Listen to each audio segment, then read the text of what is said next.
এই আমিনুল ভাই, হ্যাঁ ভাই। আপনি বলে আস্তা মুরগি দিয়ে 300 টাকা কি কাচ্চি বিক্রি করেন? হ্যাঁ ভাই, আমাকে এটার ভিতরে দেন তো ভাই। বলে দেবো। হ্যাঁ বলেই দেন। বাসমতি চাল, বাসমতি কি চাল ভাই, দেবো। বাসমতি চাল? হ্যাঁ ভাই, বলেন কি ভাই? ভাই কজন খাইতে পারবে? 4 থেকে 5 জন।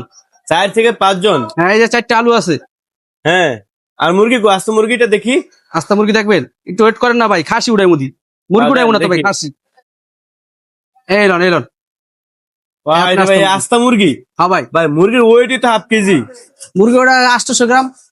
তাহলে 300 টাকা কিভাবে বিক্রি করেন? ভাই আমি লাভ কম করি, সেল বেশি করি, তার জন্য আমি বিক্রি করতে পারতাছি নাকি না। মরা মুরগি মানুষের খাওয়াইতেছেন? ভাই 100% হালাল মুরগি ভাই, কেউ যদি কোরবান করতে পারে আমি তাহলে করবো না। কম কিভাবে দিতেছেন?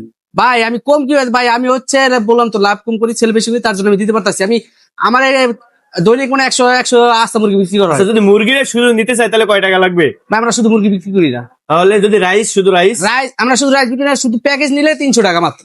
মাত্র 300 টাকা? হ্যাঁ, আর যদি আপনি একটা মুরগি নিতে চান আমার থেকে শুধু, তাহলে 200 টাকা। কিন্তু কাস্টমার সাথে প্রতারণা করতেছেন না তো? প্রতারণা নেই, কোনো সিস্টেম নেই ভাই, আবার মরা মুরগি খাওয়াইতেছেন না তো? কোনো মরা মুরগি নেই ভাই। শিওর আপনি? আপনি যদি প্রমাণ করতেন, করলাম 2 লাখ টাকা জরিমানা দিব আমি। ঠিক আছে ভাই, আপনার কথা বিশ্বাস, এটা নিলাম। হ্যাঁ। ওকে ভাই, ধন্যবাদ।